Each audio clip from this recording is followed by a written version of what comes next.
ഓരോ ചരിത്ര സന്ധികളിലും നിങ്ങൾ എന്ത് തരം നിലപാടെടുക്കുന്നു എന്നുള്ളത് നിങ്ങൾ എങ്ങനെ നിലനിൽക്കും, നിങ്ങൾ എങ്ങനെ അതിജീവിക്കും എന്നതിൻ്റെ വളരെ പ്രധാനപ്പെട്ട ഒരു ഘടകമാണ്. ഇപ്പം 1990 V P Singh Mandal commission report നടപ്പാക്കുന്നു. ആ മണ്ഡൽ കമ്മീഷൻ റിപ്പോർട്ടിനെ ആരൊക്കെ എതിർത്തത്? ബി ജെ പിയും കോൺഗ്രസുമാണല്ലോ എതിർത്തത്.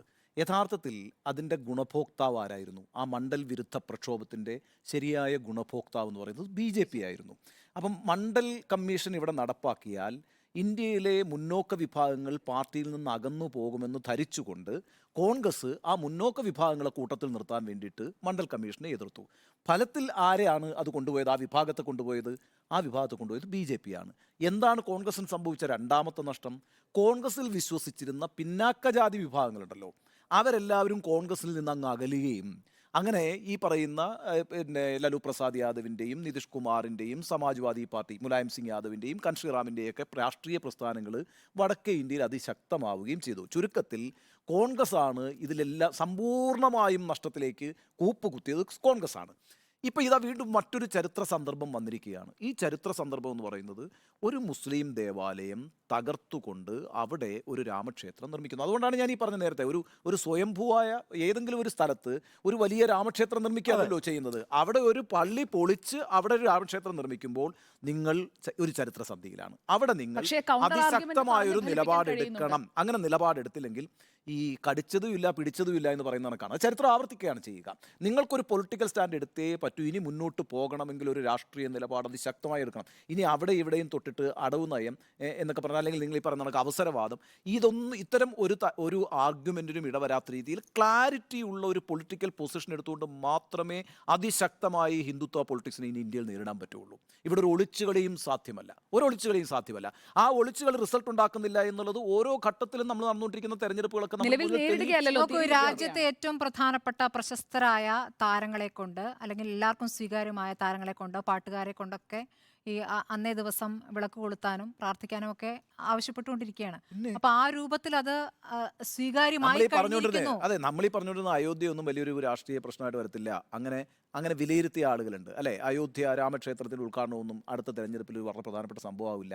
അതൊന്നും അല്ല സംഭവമാകാൻ പോകുന്നതെന്ന് വിലയിരുത്തുന്നു. ഒന്നുമല്ല കേട്ടോ.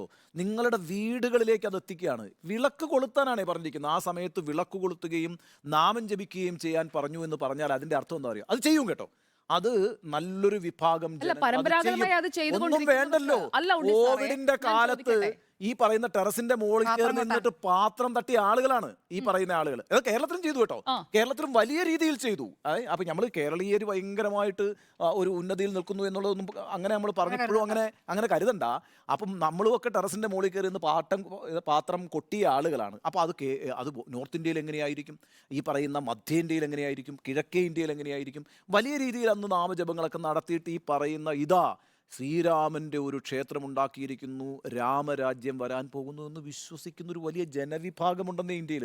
ആ ജനവിഭാഗത്തിന്റെ വോട്ടു നേടാൻ സരയുവിൽ മുങ്ങി ഹനുമൻഗഡിയിലേക്ക് പോയാൽ കോൺഗ്രസിന് കഴിയുമെന്ന് ഞാൻ വിചാരിക്കുന്നില്ല.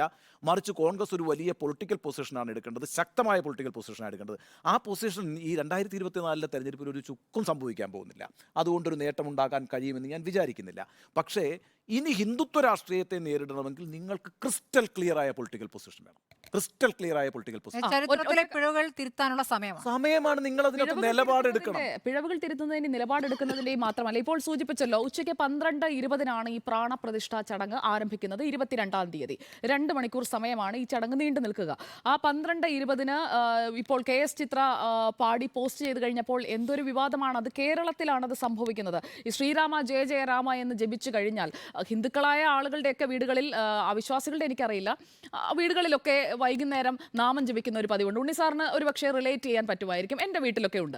അപ്പോൾ അങ്ങനെയുള്ള ഒരു റിലേറ്റ് ചെയ്യാവുന്ന ഒരു വിഭാഗം തന്നെയാണ് കേരളത്തിലുള്ളവരും. അങ്ങനെയുള്ളവർ അതിനോട് താതാത്മ്യം പ്രാപിക്കുന്നതിനെയും ഞങ്ങൾ അങ്ങനെ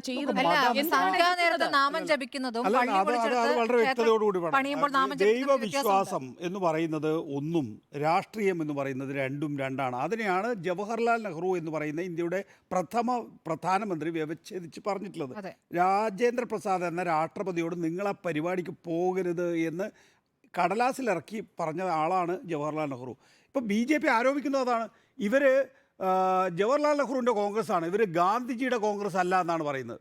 ജവഹർലാൽ നെഹ്റുവിൻ്റെ കോൺഗ്രസ് ആണെന്ന് ആക്ഷേപമായിട്ട് BJP പറയുകയാണ്. ഒന്ന് രണ്ട്, ഗാന്ധിജി ശരിയാണ് രഘുപതി രാഘവ രാജാറാം എന്ന് അതീത പാവന സീതാറാം എന്ന് പാടിയിട്ടുണ്ട് എന്ന് മാത്രമല്ല ഹേറാം പറഞ്ഞിട്ടുണ്ട്. അന്ന് സ്മൃതി ചൂണ്ടിക്കാണിച്ച പോലെ എപ്പോഴാണ് ഹേറാം അവസാനമായി ഹേറാം എന്ന് പറഞ്ഞത് ഹിന്ദുത്വ ശക്തികളുടെ വെടിയേറ്റ് മരിക്കുമ്പോഴാണ്.